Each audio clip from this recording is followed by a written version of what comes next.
Merci d'être venus encore si nombreux ce soir, malgré la pluie, malgré la retraite à 64 ans et malgré une soirée qui nous a fait concurrence ce soir.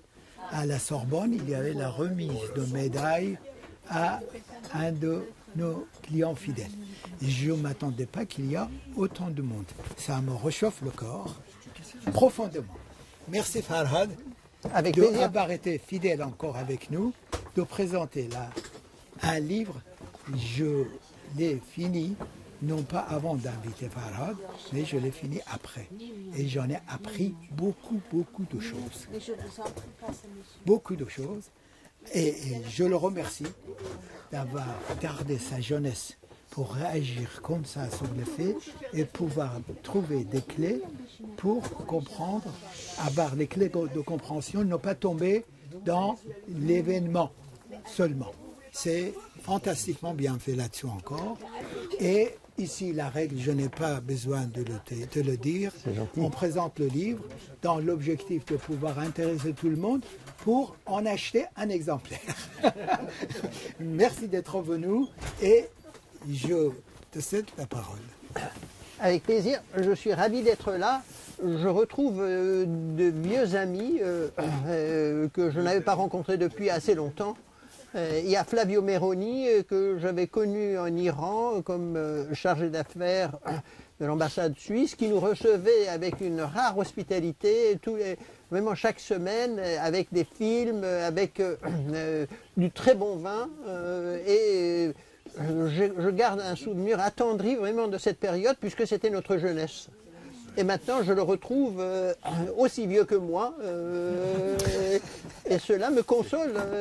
Je me croyais être le seul à vieillir, mais en fait, je ne le suis pas. Et puis, je vois des amis iraniens, enfin, il y en a un dont le sérieux m'a toujours échappé, et c'est notre ami Ahmed Fouladland, qui depuis 40 ans ne fait rien dans sa vie, si ce n'est de produire des idées gratuites, comme moi d'ailleurs.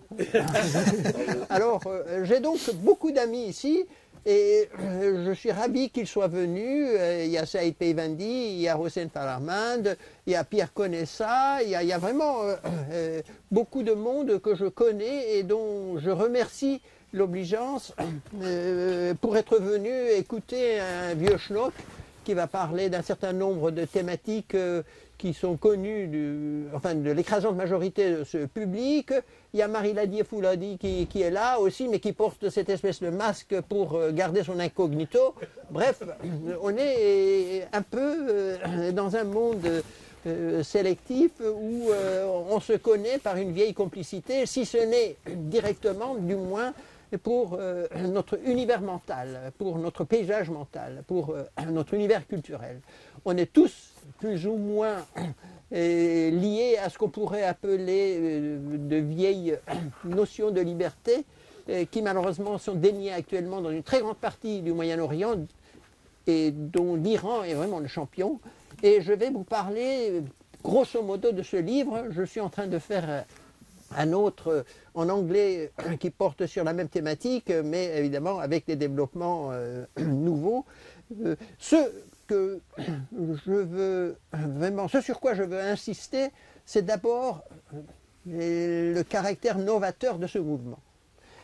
Qu'est-ce qui distingue ce mouvement des anciens mouvements, à savoir le mouvement par exemple vert de 2009 ou le mouvement de 2015-2019. Le mouvement de 2009, si vous voulez, a été celui où, pour la première fois, de manière massive, on voit l'émergence de ce qu'on pourrait appeler l'exigence pluraliste, démocratique dans la jeunesse. Et le slogan le plus important a été « Où est mon vote ?» Rayaman Kojas. C'est les jeunes. Moi j'étais là en Iran pendant cette période-là, pendant les 3 mois que j'ai passé à Téhéran, où j'ai participé à ce mouvement en tant que sociologue et même en tant qu'individu citoyen. Et j'ai vu comment il y avait une évolution très profonde par rapport, disons, au début de la révolution de 1979.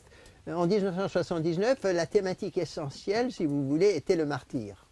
Le martyr qui avait été revisité par Shariati et qui avait été ensuite retravaillé par les fondamentalistes, dont l'ayatollah Khomeini et son entourage. Bref, il y avait une dimension que je qualifie maintenant de mortifère, à savoir la vie ne revêt de sens que si il débouche sur une mort glorieuse, à savoir le martyr. Et c'était aussi en rupture avec la quotidienneté. La quotidienneté, si vous voulez, était la période du Shah, où on a vu un certain nombre de progrès sur le plan économique, notamment au sujet du développement global de la société iranienne, mais avec aussi une répression dont il ne faut pas minorer la portée, même si par la suite la répression de la République islamique a été 100 fois supérieure à celle que l'on a vécue sous le Shah. Mais dans le temps, c'était intolérable. On croyait un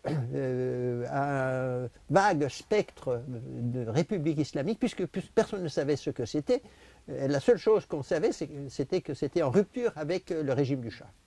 Et donc, il y a eu une société iranienne qui s'est mobilisée, et le Shah, en abdiquant de manière quasiment, dirais-je, automatique, a favorisé ce mouvement de foule qui s'est manifesté dans des défilés de plusieurs centaines de milliers de gens à Téhéran et dans les autres villes iraniennes.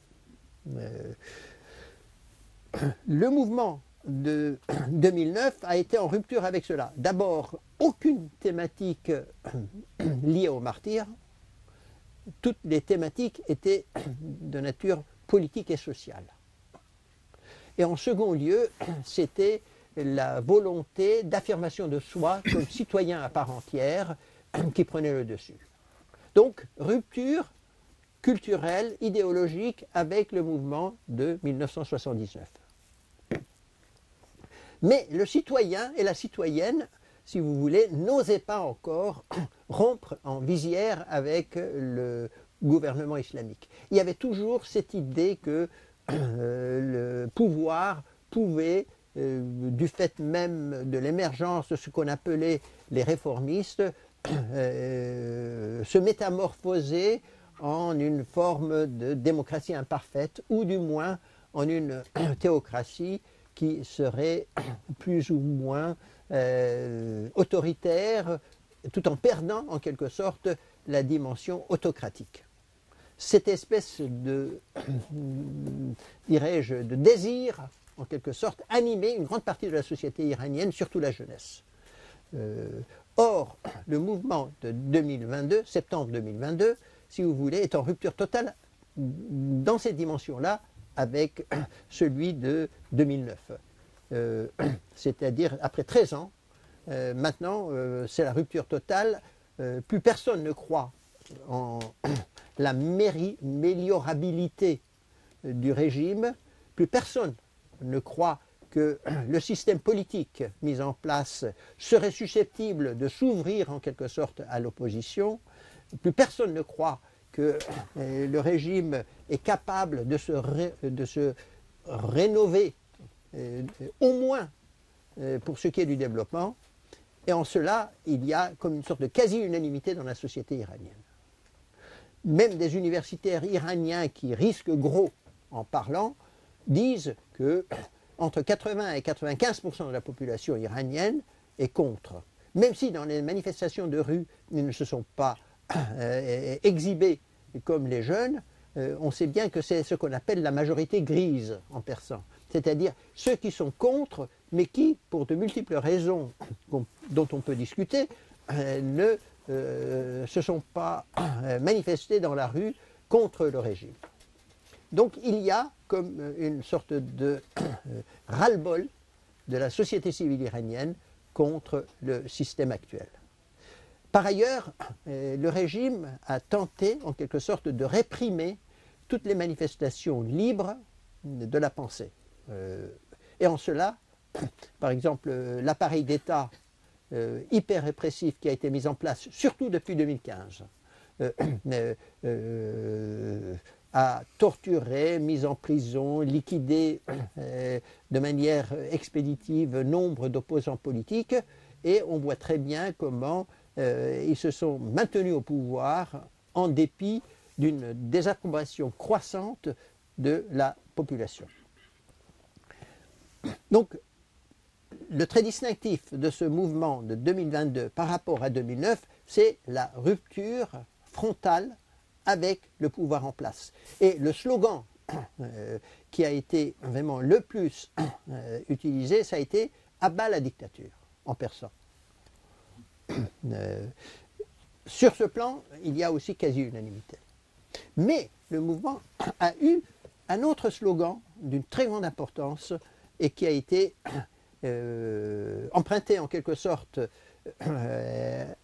au Kurdistan turc en traversant l'Iran, à savoir « femme, vie, liberté ».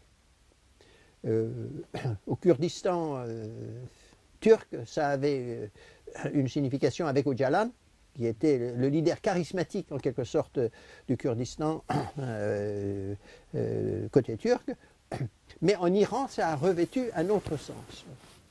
Le mouvement s'est déclenché par une affaire qui aurait pu passer inaperçue, à savoir la mort d'une jeune femme, Mahsa Amini, ou Gina de son prénom kurde, qui a été mise à mort dans les locaux de la police des mœurs à Téhéran.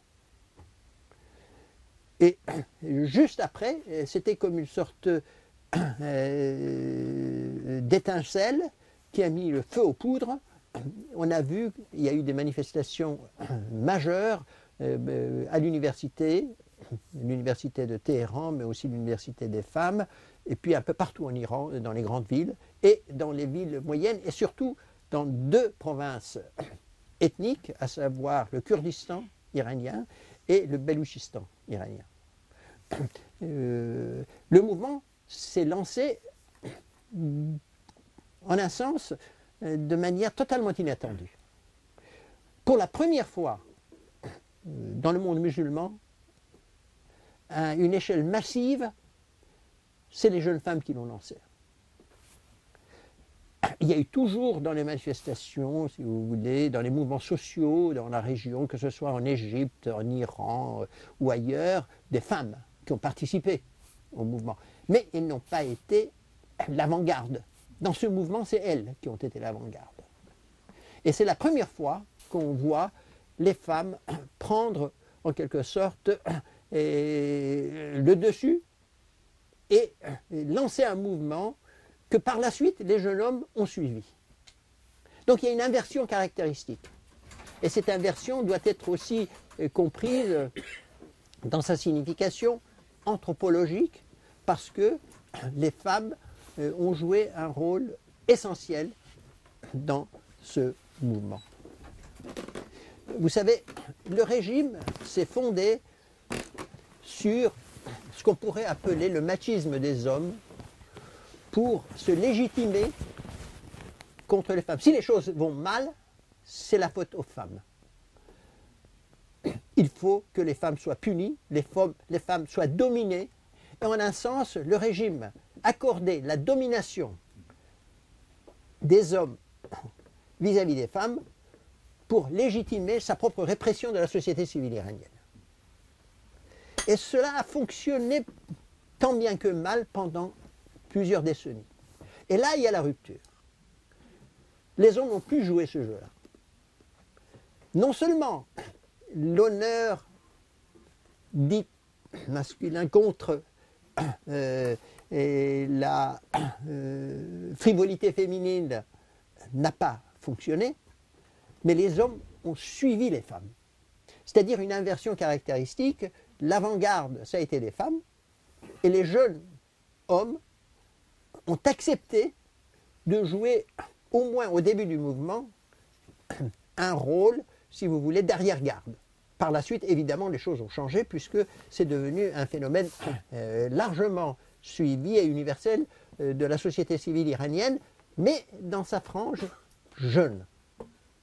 Et là, j'essaierai d'expliquer par la suite pourquoi la génération des pères et des mères, et des grands-pères et des grands-mères n'a pas suivi. Là, c'est un vrai problème. S'ils l'avaient suivi, le régime n'aurait pas survécu. C'est précisément parce qu'ils ont eu peur, pour de multiples raisons. Il avait été réprimé déjà en 2009, il avait été réprimé 2015-2019, où il y a eu plus de 1500 morts et plus de plusieurs milliers de torturés. Bref, ce mouvement s'est lancé par les jeunes et les très jeunes. Et on a vu des post-adolescents et des post-adolescentes aussi venir dans la rue pendant une certaine période, de 12 à 17 ans. Et le mouvement dans l'ensemble a été un mouvement, si vous voulez, de jeunes dont le maximum d'âge était 25-27 ans. Bref, on est face à une société extrêmement jeune. Et cette jeunesse, du fait même de son implication dans ces manifestations, a montré une chose, à savoir l'échec total de la théocratie islamique à endoctriner la société iranienne.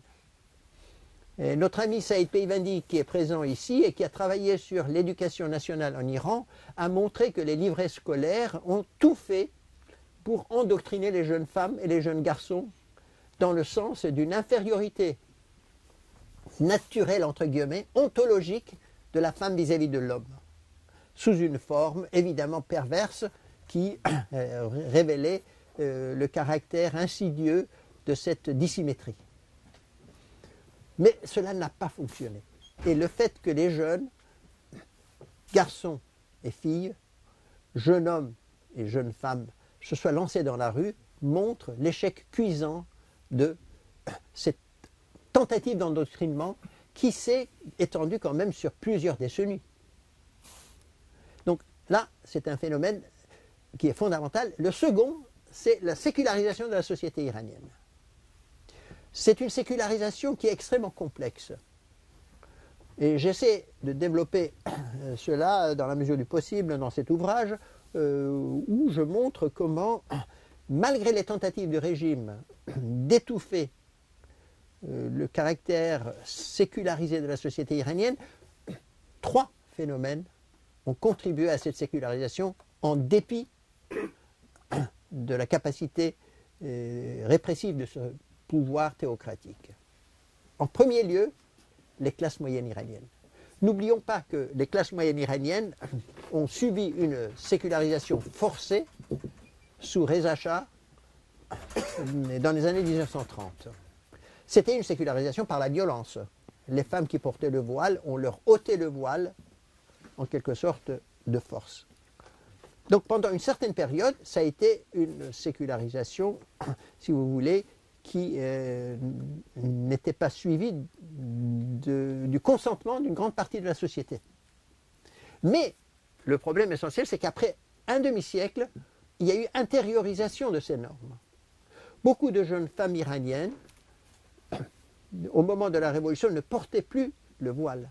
Ils ne portaient pas, non pas parce qu'elles voulaient imiter l'Occident, mais parce qu'ils avaient intériorisé cet habitus, comme dirait Bourdieu, cette façon d'être qui était devenue la leur.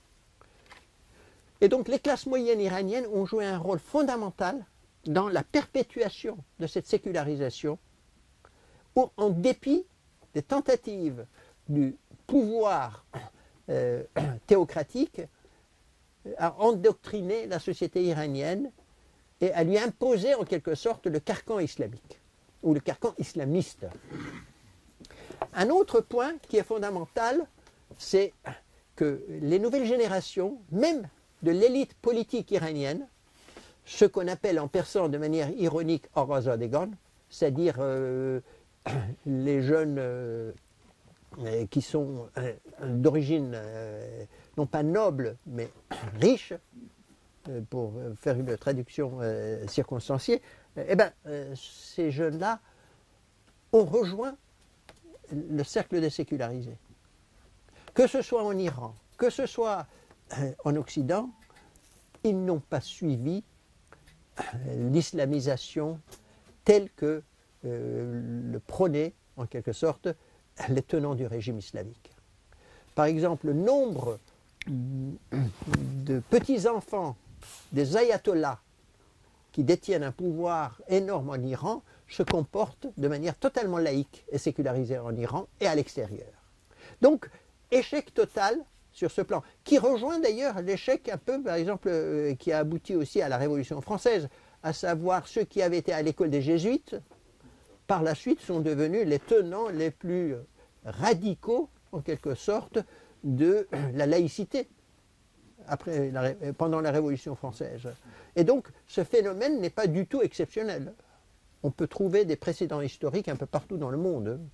Et je veux dire, ce phénomène de sécularisation qui s'est perpétué d'abord par les classes moyennes modernisées de l'Iran sous les Pahlavis, ensuite s'est répandu dans la société, aussi en réaction contre cette espèce d'endoctrinement religieux forcé que le régime imposait à la population.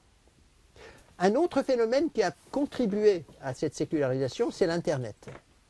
L'Internet a joué un rôle fondamental dans la mesure où cette jeunesse a eu, en quelque sorte, accès à ce qui se passait à l'extérieur de l'Iran, ce qui n'était pas le cas avant. Et en troisième lieu, c'est la diaspora iranienne. Vous savez, il y a une diaspora entre 3 et 5 millions, personne ne sait exactement, chacun propose, mais dont on sait qu'il est au minimum 3 millions, que ce soit aux États-Unis, au Canada, en Europe, en Australie, un peu partout, et même en Turquie, dont on estime le nombre à plus d'1 million. Eh bien, cette diaspora a maintenu ses liens avec l'Iran. Ce n'est pas comme les Russes blancs qui, une fois la révolution d'octobre faite, ont été en rupture avec la société russe, avec la société soviétique. Non, la diaspora iranienne, dont une grande partie a été d'ailleurs couronnée de succès, puisqu'ils ont trouvé du travail en Occident, puisqu'ils sont surtout des classes moyennes. Aux États-Unis, il y en a eu beaucoup qui ont vraiment eu de succès commercial, surtout en Californie, où on parle quelquefois de Los Angeles comme étant Terra Angeles, parce qu'il y a énormément de quartiers où on voit des pancartes en persan, où on parle persan, où on se comporte un peu en pays conquis. Bon, peu importe. L'essentiel, c'est que la diaspora a joué un rôle très important en Iran même, chez les jeunes. Le rêve des jeunes iraniens actuellement, c'est de sortir de l'Iran, de venir en Occident et de se faire une vie. Parce qu'il n'y a aucune occasion pour se développer en tant qu'individu, dans sa liberté, mais aussi dans ses fonctions économiques en Iran même. Le pouvoir est un étouffoir. Une autre dimension anthropologique sur laquelle je voulais insister, c'est ce que j'appelle la joie de vivre. Dans le slogan Femme, vie, liberté, il y a cette notion de joie de vivre. Ceux qui ont suivi le mouvement savent que, par exemple, la danse joue un rôle fondamental. Beaucoup de jeunes ont dansé, d'abord en ôtant le voile, non pas qu'ils soient contre le voile, ils sont contre le voile obligatoire. Et il y a beaucoup de jeunes femmes et de femmes d'un certain âge, dont je peux vous donner plusieurs noms, qui portent le voile et qui ont manifesté avec les jeunes femmes et les jeunes gens. Pourquoi? Parce qu'elles sont contre le voile obligatoire. La femme doit décider elle-même de son accoutrement. On ne doit pas imposer à une femme des contraintes qui l'atteignent dans sa corporéité. Le corps devient un sujet fondamental. En un sens, sans avoir lu Merleau-Ponty en France ou Michel Henry, eh bien, ces jeunes se comportent un peu selon l'adage de ces philosophes, à savoir le corps est l'expression de ma liberté intime. Et on voit très bien le développement de cette double dimension de la liberté. D'une part, la liberté de disposer de son corps. On voit les femmes, par exemple, ôter le voile, ôter le foulard, mettre à feu le foulard et danser autour. On a plusieurs vidéos comme ça. On a aussi des femmes qui chantent des slogans contre le voile obligatoire. Le rapport au corps est fondamental. Et la liberté, alors que dans le mouvement de 2009 était une liberté abstraite, c'était la liberté du citoyen et de la citoyenne. Et bien là, se transforme en une liberté qui est existentielle. Je veux disposer de mon corps. Et j'ôte le voile tout en sachant que cela peut me faire mal par la suite et de manière massive. Et j'analyse dans cet ouvrage un certain nombre de récits de femmes qui exhibent les raisons existentielles de leur refus du voile imposé. Parce que le voile devient comme une contrainte inadmissible à une corporéité libre. C'est cette notion de corporéité qui me paraît fondamentale anthropologiquement au sein de ce mouvement et qui distingue ce mouvement, par exemple, de ceux du passé iranien. C'est pour la première fois qu'on voit que l'irruption du corps féminin, mais aussi masculin de manière subordonnée, dans le champ de l'espace public, devient un phénomène massif et revendiqué tel. Et c'est dans ce sens-là que le côté somatique dans ce mouvement est fondamental. Et la notion de liberté a une double signification. C'est d'abord la liberté du corps, mais aussi, par extension, c'est la liberté politique. Et c'est la première fois, à ma connaissance, dans le monde musulman, où on voit bien cette association intime entre cette double dimension de la liberté somatique et la liberté politique, qui se conjuguent de manière extrêmement moderne. Encore une fois, ceux qui ont lu la phénoménologie du corps des grands penseurs, si vous voulez, français et allemands, se rendent bien compte de la nouveauté de ce phénomène. Ces jeunes n'ont pas connu ces philosophes, mais dans leur profonde intimité, ils l'ont ressenti. Et la théocratie est avant tout cette contrainte imposée au corps, et par la suite à l'âme. Et c'est dans ce sens-là que la libération du corps, à savoir le fait d'ôter de manière ostentatoire le voile, revêt une acception transgressive. C'est dans ce sens-là qu'il me semble fondamental qu'il faut analyser la modernité de ce mouvement. Le corps qui se déchaîne contre des contraintes qui semblent désormais inacceptables, inadmissibles. Et le mouvement est caractérisé par une rupture profonde avec une quotidienneté aliénante. La quotidienneté iranienne pendant les 40 dernières années a été celle de ce que j'appelle dans ce livre le jeu du chat et de la souris. Comment la société a joué avec le pouvoir un peu un jeu pervers de chat et de souris. À savoir, je porte le voile, je porte le foulard, mais je le porte mal.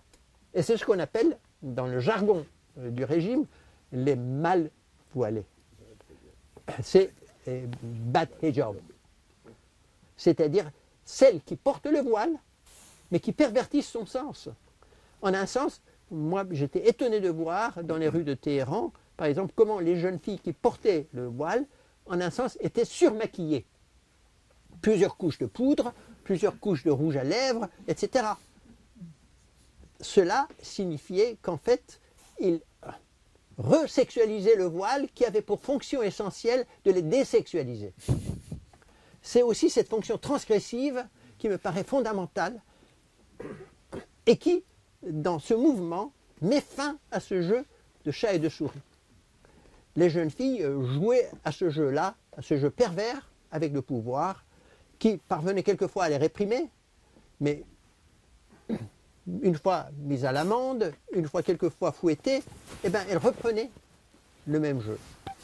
Mais le mouvement met fin à cette dimension perverse du jeu de chat et de souris. À savoir, je ne veux plus jouer ce jeu-là. Et c'est cette rupture avec la quotidienneté qui marque ce mouvement dans sa modernité radicale. Par ailleurs, ce mouvement introduit un rapport avec le monde extérieur, et notamment l'Occident, qui est totalement différent de celui de la République islamique. Vous savez, aux yeux de la République islamique, l'Occident, c'est le diable. L'Occident, c'est la perversité. L'Occident, c'est cette tentative de sécularisation qui veut imposer au monde musulman, en quelque sorte, la désislamisation pernicieuse. Et bien là, ce mouvement marque une rupture totale avec cette idéologie. Moi, je cite un certain nombre de slogans, et il y en a plusieurs, qui disent on croit que l'ennemi, c'est l'Amérique, mais en fait, l'ennemi, c'est ici même. C'est le pouvoir. Et donc, un rapport beaucoup plus tempéré, beaucoup plus équilibré avec le monde extérieur, avec l'Occident. Et là, on le voit très bien dans ce mouvement qui se réclame de ce qu'on pourrait appeler une société civile mondialisée. C'est-à-dire, on prend en témoignage le monde extérieur pour montrer le caractère répressif d'un régime qui ne respecte en rien les citoyens et les citoyennes. Un autre phénomène qui a marqué ce mouvement par rapport à ce qu'on pourrait appeler les mouvements féministes en Occident, c'est que le féminisme occidental s'est déroulé un peu dans un rapport d'affrontement avec les hommes. Or, dans ce mouvement, du moins pendant la durée du mouvement, et là je sursimplifie, le rapport n'est pas d'affrontement avec les hommes. Le rapport est la complicité entre les jeunes femmes et les jeunes hommes contre le pouvoir prédateur. C'est ce que j'appelle le pouvoir prédateur, le pouvoir sanguinaire. Et on le voit très bien dans la complicité entre les jeunes hommes et femmes. Ils acceptent de jouer le jeu, ils prennent la main, ils tournent autour du feu où on met le voile et on affirme en quelque sorte cette espèce de rapport de convivialité entre les femmes et les hommes. Et là aussi, c'est un trait distinctif par rapport à ce qu'on pourrait appeler le féminisme occidental. Évidemment, une fois que le pouvoir serait renversé, à supposer qu'il le fût, ce qui n'est pas le cas, évidemment, les vrais problèmes féministes surgiraient. Mais dans cette conjoncture, on voit bien comment il y a une complicité profonde entre les jeunes hommes et femmes au sein de ce mouvement. Un autre trait qui caractérise ce mouvement par rapport au passé, c'est ce que j'appelle la néo-ethnicité. Les Kurdes, les Baloutches, les Arabes, les Kurdes, etc., les Turcs, par le passé, avaient un rapport ambivalent avec la société iranienne. On sait bien que les Kurdes, par exemple, ont eu une période, après la Seconde Guerre mondiale, où ils ont réclamé l'indépendance par rapport à l'Iran. On sait très bien que les autres aussi. Mais dans ce mouvement, ce qu'on voit, c'est la consonance entre les diverses composantes ethniques de la société iranienne qui se mobilisent, qui s'unifient, qui créent une sorte de coalescence contre l'État théocratique. En d'autres termes, cette néo-ethnicité est fondée sur un sentiment de confraternité avec la société iranienne dirigée contre l'État prédateur, contre l'État autocratique.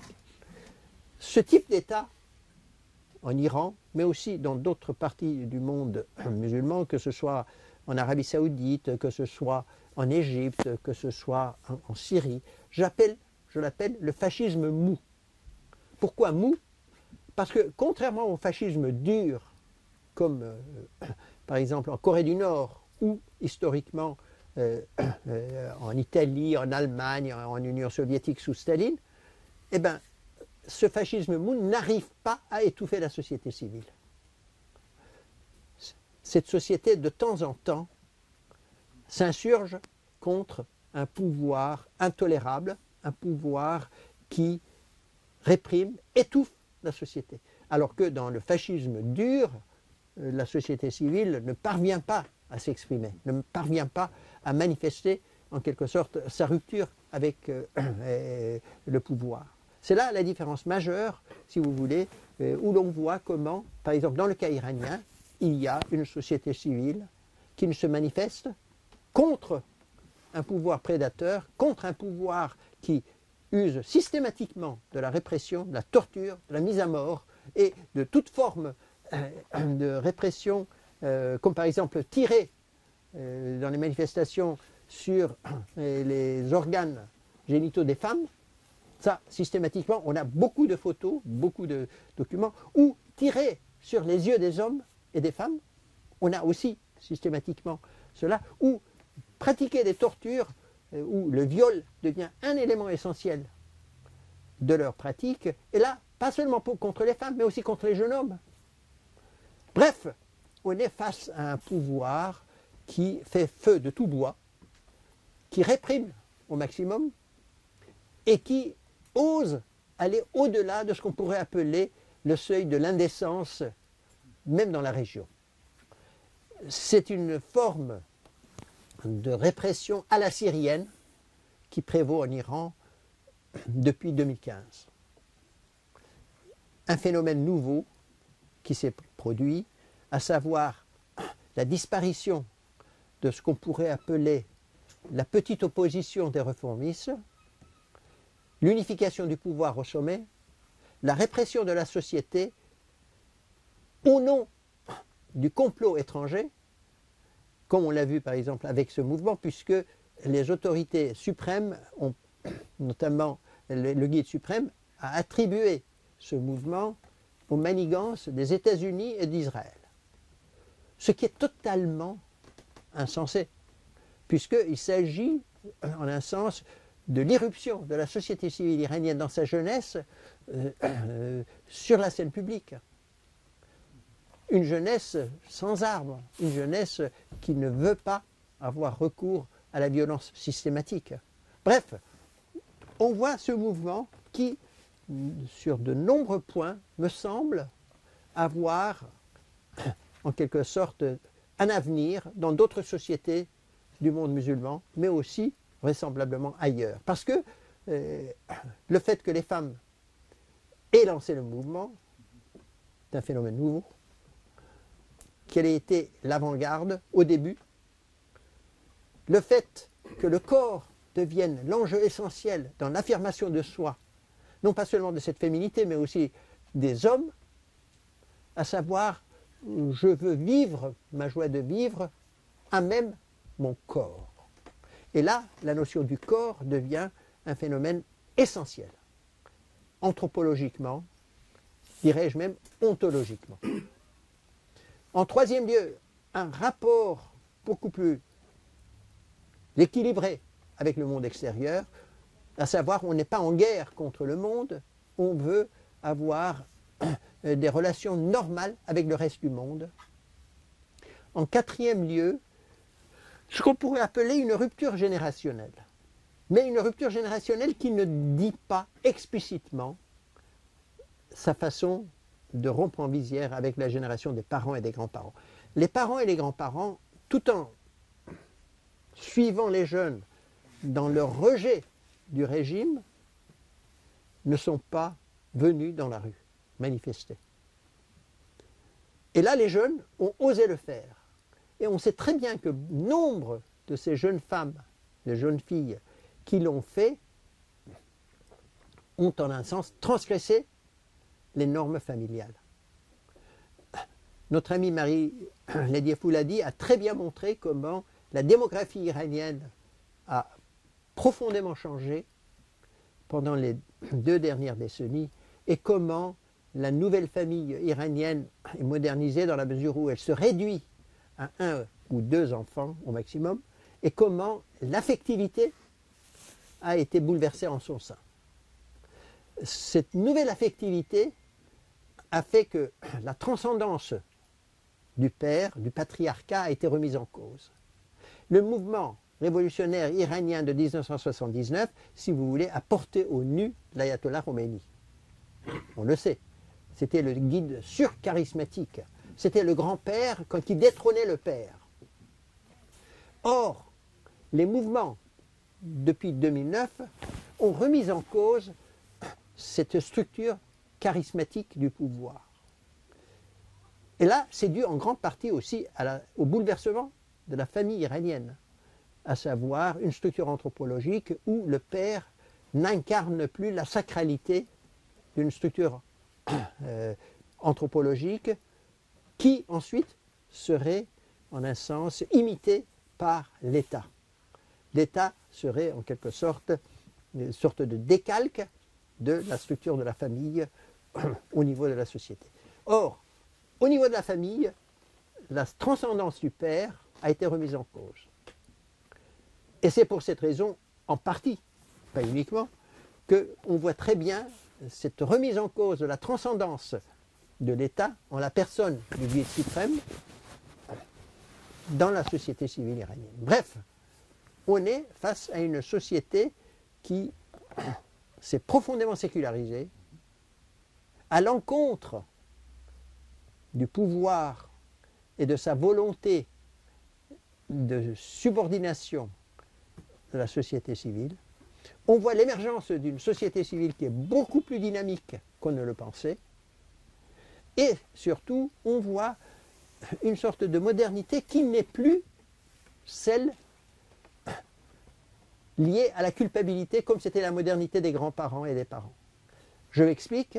Le dernier point, parce que je ne veux pas non plus accaparer la parole, même si la tentation est vive de ma part. Alors, vous savez, la période qui a vécu la révolution de 1979 est celle de la modernisation intense, mais aussi de la culpabilité intense. Si on prend les intellectuels iraniens, par exemple, quelqu'un qui a inventé la notion de l'occidentalopathie, si vous voulez, Zadeghi, Jalal al-Ahmad, on avait le sentiment qu'en se modernisant, en un sens, on rompait avec nos racines iraniennes, islamiques ou autres. Et cette rupture était vécue sous la figure majeure de la culpabilité. Et la notion du martyr est liée à ce phénomène de déculpabilisation. Par la mort, en quelque sorte, je me rehausse au-dessus de cette culpabilité. Or, le mouvement actuel, et là depuis au moins 2009, est en rupture totale avec ce sentiment de culpabilité. On s'affirme moderne, et non pas moderne dans le sens de l'imitation servile de l'Occident, mais en tant qu'Iranien et Iranienne. La modernité n'est plus accompagnée de ce sentiment de malaise, de remise en cause de soi dans son identité profonde. C'est plutôt l'affirmation, cette fois-ci sans embâge, d'une modernité dont on assume les conséquences. Les jeunes femmes ne veulent pas porter le voile, eh bien elles jettent le voile. Les jeunes femmes qui veulent porter le voile, portent le voile, tout en manifestant avec celles qui ne veulent pas porter le voile, en dénonçant le pouvoir théocratique. Et donc, c'est cela aussi, l'une des dimensions anthropologiques fondamentales de ce mouvement, à savoir déculpabilisation totale, l'affirmation de soi comme moderne, par-delà la distinction occidentale-orientale, et cette espèce de prise en charge de son identité dans sa rupture avec un État totalitaire. Merci de m'avoir écouté sans m'avoir contredit pour le moment. Merci.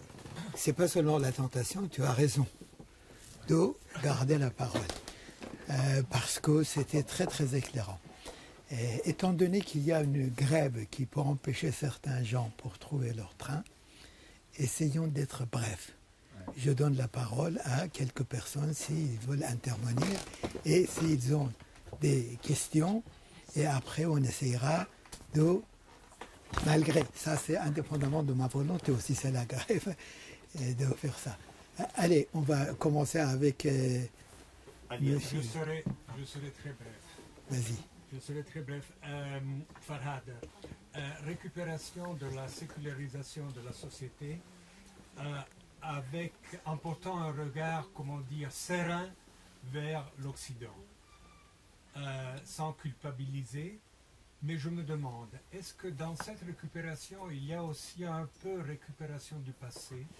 Tu n'en as pas parlé. Est-ce que la modernité des années du Shah que tu as évoqué, de Reza Shah, notamment des années 30, mais je pense aussi aux dernières années 70 de Mohamed, est-ce qu'il y a aussi ce genre de récupération du passé, comme on l'a vu dans d'autres sociétés qui sont passées par une remise en question de la dictature, peut-être même actuellement en Russie? Deuxième chose, on a parlé souvent, tu te souviens, à Téhéran du voile, non? C'était un peu l'objet mystérieux de nos discussions. Et tu m'avais expliqué à un certain moment quelque chose de fascinant, comme bien de tes théories. Le voile comme élément de liberté de la femme au premier temps de la Révolution, qui lui permettait un mouvement couvert dont elle n'était plus capable pendant les dernières années du régime du Shah. Qu'est-ce qu'il en est encore de cette liberté au-dessous du voile?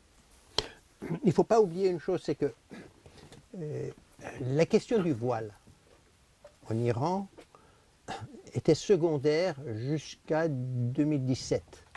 Ce qui était fondamental chez les féministes iraniennes qui ont vraiment joué un rôle fondamental et dont je n'ai pas parlé, mais dans le livre je le développe en long et en large, c'était l'égalité des droits. L'égalité des droits.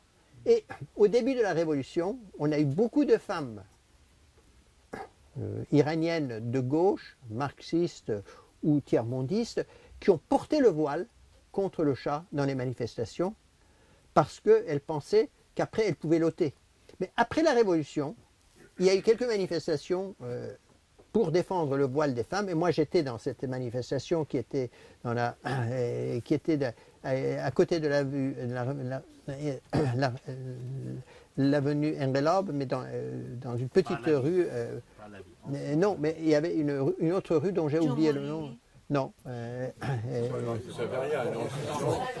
C'est là où il y avait le restaurant. Là où il y avait le restaurant. Exactement. En plus, c'est moi qui a payé, oui. Alors, et prend ses désirs pour la réalité, mais peu importe. Alors,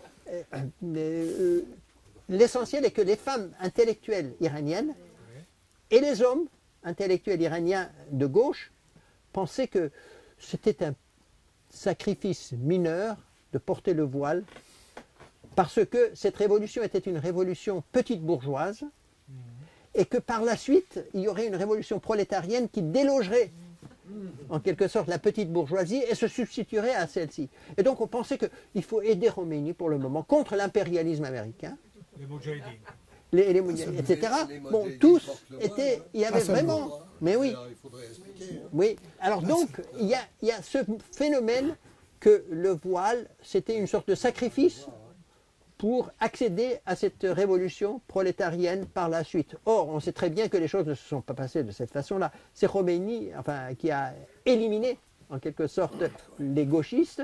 C'est Khomeini qui a éliminé les tiers-mondistes, et c'est la théocratie islamique qui a pris le dessus. Mais disons que le voile, c'est en 2017-2018 qu'il y a une femme qui, pour la première fois, a ôté le voile, est allé et là je le développe dans ce livre historiquement, pour la première fois, et qui dit non au voile. Ce n'est pas le problème de l'égalité des droits, c'est aussi le problème du corps. Le mouvement, ce qu'on appelle 1 million de signatures, qui était un mouvement fondamental, et que je développe, 2006, ne se focalisait pas sur le voile, se focalisait sur l'égalité des droits, à savoir même héritage, même capacité d'occuper des fonctions publiques, etc. Éventuellement en portant le voile, le foulard, pour satisfaire en quelque sorte au désir des mollahs, mais peu importe.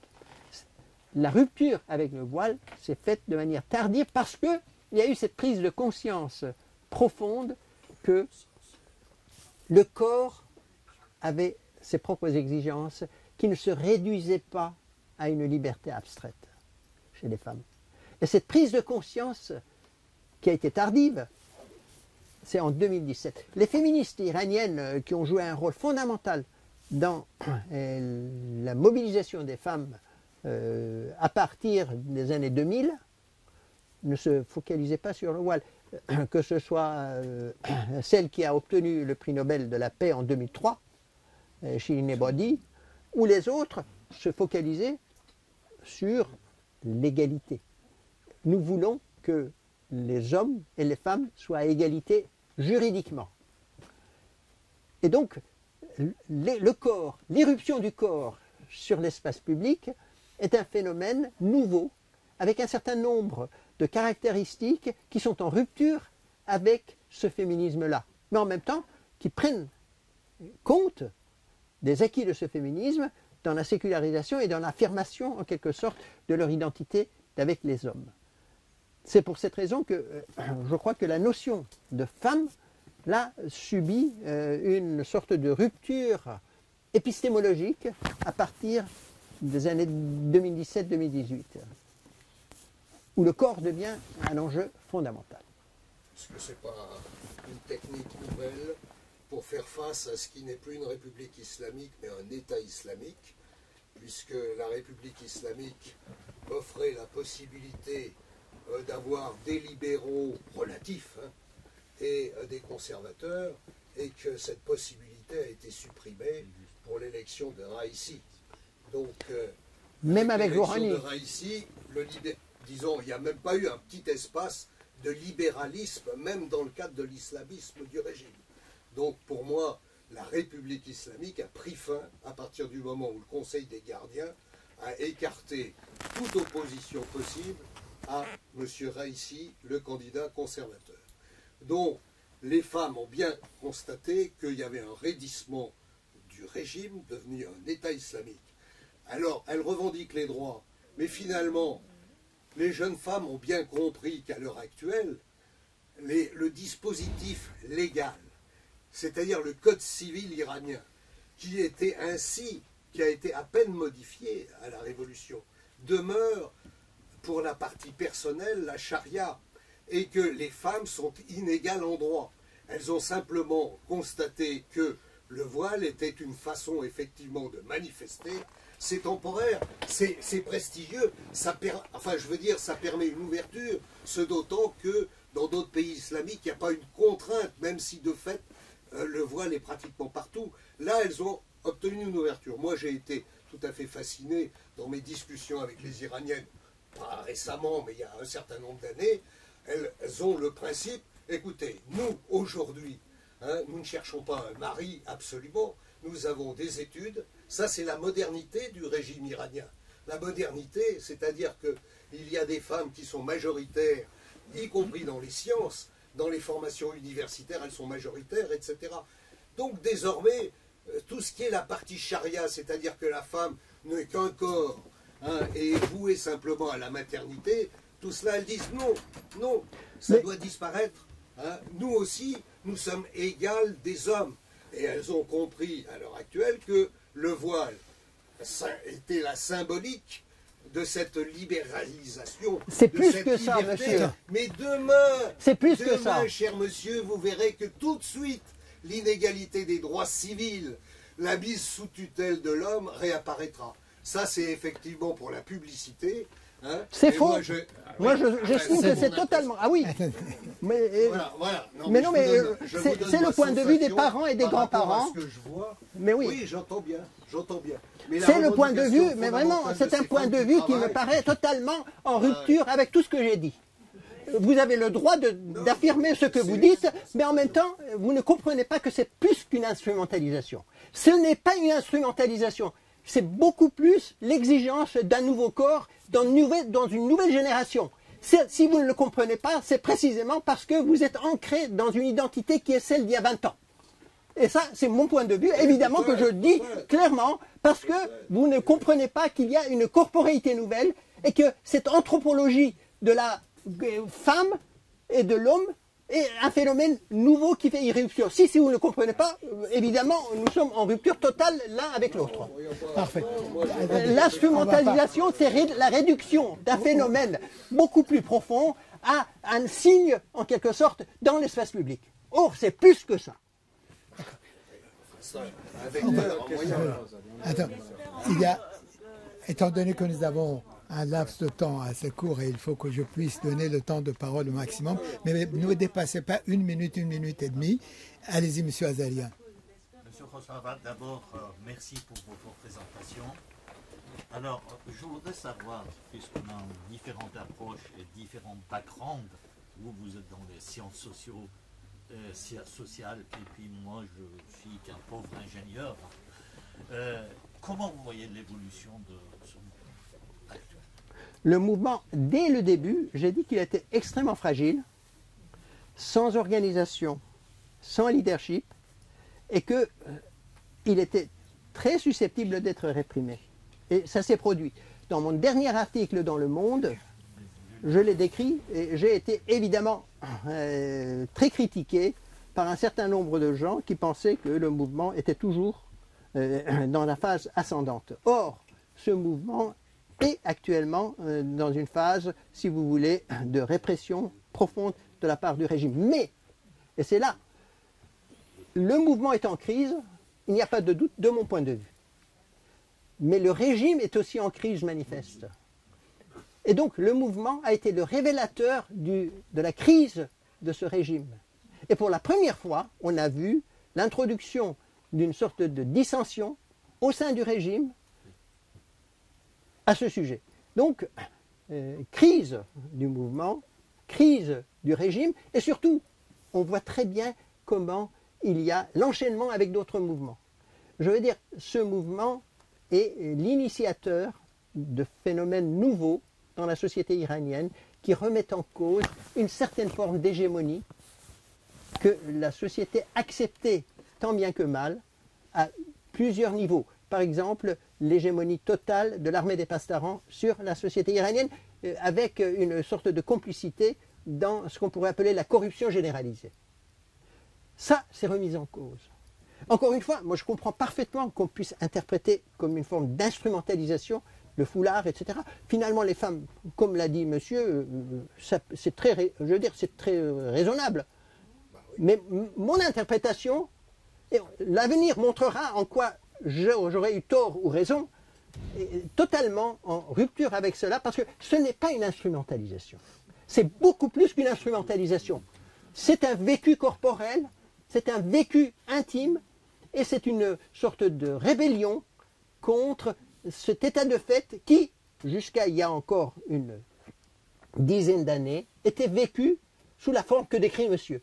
Mais précisément, c'est la nouvelle génération, et cette nouvelle génération ne perçoit pas. D'ailleurs, nombre de juges répressifs du régime l'ont dit, mais on ne comprend plus cette génération, et cette génération ne nous comprend plus. Donc il y a comme une sorte de rupture de ce qu'on pourrait appeler ce langage double de répression, d'intégration, d'actes d'amadouer la société, etc. Il y a là un phénomène nouveau qui fait irruption, et si on ne comprend pas la nouveauté de ce phénomène, évidemment, tout sera interprété, réinterprété, surinterprété en termes de ce qu'on pourrait appeler la continuité. Le mouvement sera réprimé, les femmes rentreront dans le bercail, tout sera comme par le passé. Eh ben non. Eh ben non. le régime est en crise profonde. Et d'ailleurs, de plus en plus de membres éminents du régime disent si cela continue, nous aurons des ennuis majeurs. Et donc tout le monde attend la mort du guide suprême pour qu'il y ait un certain nombre de changements au sein du régime à ce sujet-là. Monsieur Perrin. Oui, merci pour votre remarquable exposé. Une question, on a beaucoup de chercheurs, d'intellectuels, journalistes aussi, dont je fais partie, ont cru à un moment donné que le régime pouvait connaître un thermidor, l'équivalent d'un thermidor, notamment après la guerre Iran-Irak, ou lors de l'émergence de Ratami, et éventuellement de Rouhani. Or, on voit que ce thermidor n'a jamais eu lieu et n'aura probablement jamais lieu. Mais est-ce qu'un destin différent aurait été possible pour la République islamique que cette dictature de fer dans laquelle elle est tombée aujourd'hui? Je crois que le régime actuel tient à la personne du guide suprême. C'est lui qui, en un sens, unifie l'appareil de répression. C'est lui qui donne une sorte de cohérence extérieure à ce phénomène. Et une fois celui-ci disparu, à mon avis, le régime ne pourra pas continuer sur cette lancée. Il faudra ou bien qu'il s'autoréforme sur un certain nombre de points, notamment la politique étrangère,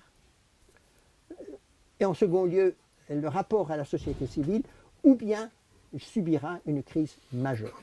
Et on voit très bien maintenant comment la crise se démultiplie. Il y a des familles, par exemple, qui manifestent parce que les filles ont été empoisonnées. Il y a eu 5000 filles qui ont été empoisonnées dans les écoles, et on a vu comment les femmes et les familles ont manifesté contre cet empoisonnement, dont le régime attribue la paternité aux États-Unis, alors que tout le monde sait que la façon dont les choses se sont déroulées dans plus d'une trentaine d'écoles ne peut pas échapper à la vigilance du régime.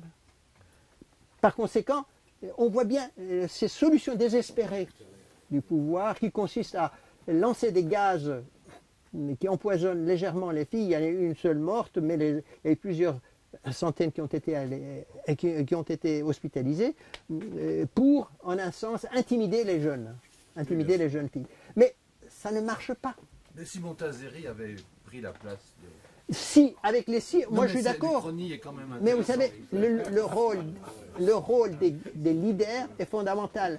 Si au lieu de Lénine, ça avait été un menchevique, moi je pense que la Russie n'aurait pas eu, l'Union soviétique aurait eu un autre destin. Par moment de crise majeure, le rôle du leader est fondamental. Et on l'a vu très bien avec Khomeini. On l'a vu très bien avec Khamenei.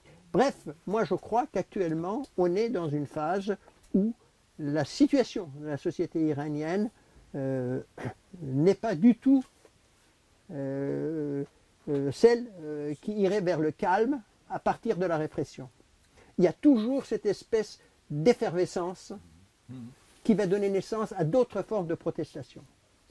Maintenant, il se peut que je me trompe, hein, mais disons que je soutiens avec beaucoup d'émotion cette dimension fondamentale de la société iranienne. Et je pense que dans l'avenir, on verra que la situation ne peut pas se stabiliser sous cette forme-là. Tu as répondu à la question de savoir si ce régime, si ce mouvement a de l'avenir ou pas.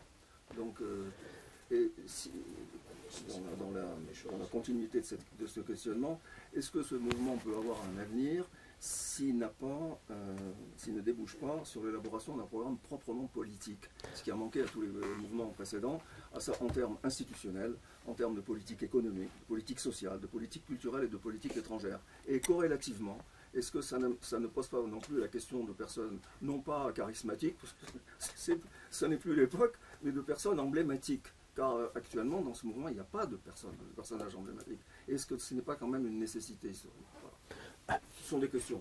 C'est une question fondamentale. Disons qu'il y a une double dichotomie au sein de l'opposition iranienne.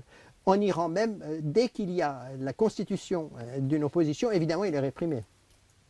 Donc, ce n'est pas possible. Il faut que ce soit à l'extérieur. Oui, comme elle avait été. À l'extérieur, exactement. À l'extérieur, il y a une double dichotomie. Il y a la dichotomie entre les royalistes et les anti-royalistes, entre la gauche et la droite. On voit, disons, les prémices d'une forme d'unification avec beaucoup d'hésitation, avec beaucoup de problèmes qui se manifestent par la constitution de cette espèce de groupe de gens avec Reza Pahlavi et les autres, si vous voulez, qui veulent faire une sorte d'opposition organisée. Que cela réussisse ou non, moi j'en sais rien.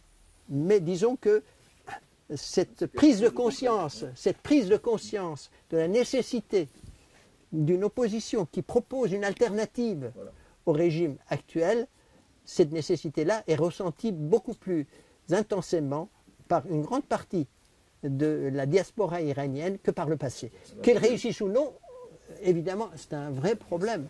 Moi, personnellement, j'espère qu'il réussira. Si, nous espérons que ça réussira.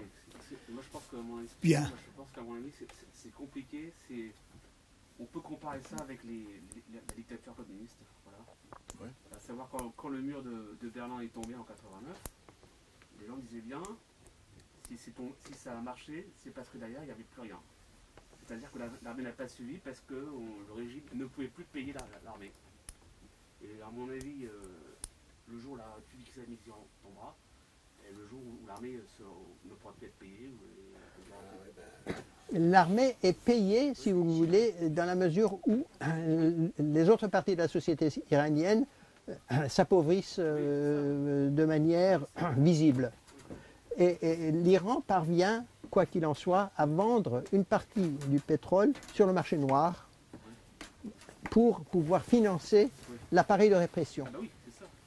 Et donc, mais en même temps, cet appareil de répression, si vous voulez, ne demeurera pas intact une fois que celui qui est en haut du système, à savoir le guide suprême, disparaîtra parce qu'il ne va pas rester longtemps au pouvoir. Il va être remplacé. Je m'excuse. Oui, mais par qui? Et puis, Il faut il y aura une tension entre les gens, les prétendants qui veulent remplacer, parce que le problème est là. Et chacun veut être le remplaçant. Lui aussi, il y a longtemps qu'il est depuis longtemps malade. Je m'excuse. Oui, mais ce n'est pas une maladie rédhibitoire. Je suis obligé, On le étant voit. donné qu'il y a des gens qui veulent partir après, il va y avoir des problèmes à la grève. J'aurais aimé pouvoir continuer ce débat, mais permettez-moi de conclure pour dire ce que je n'ai retenu, un pouvoir en crise au bout de souffle, une société qui semble avoir encore de souffle. Il faut donner le temps au temps. Merci d'être venu. Bonne nouvelle.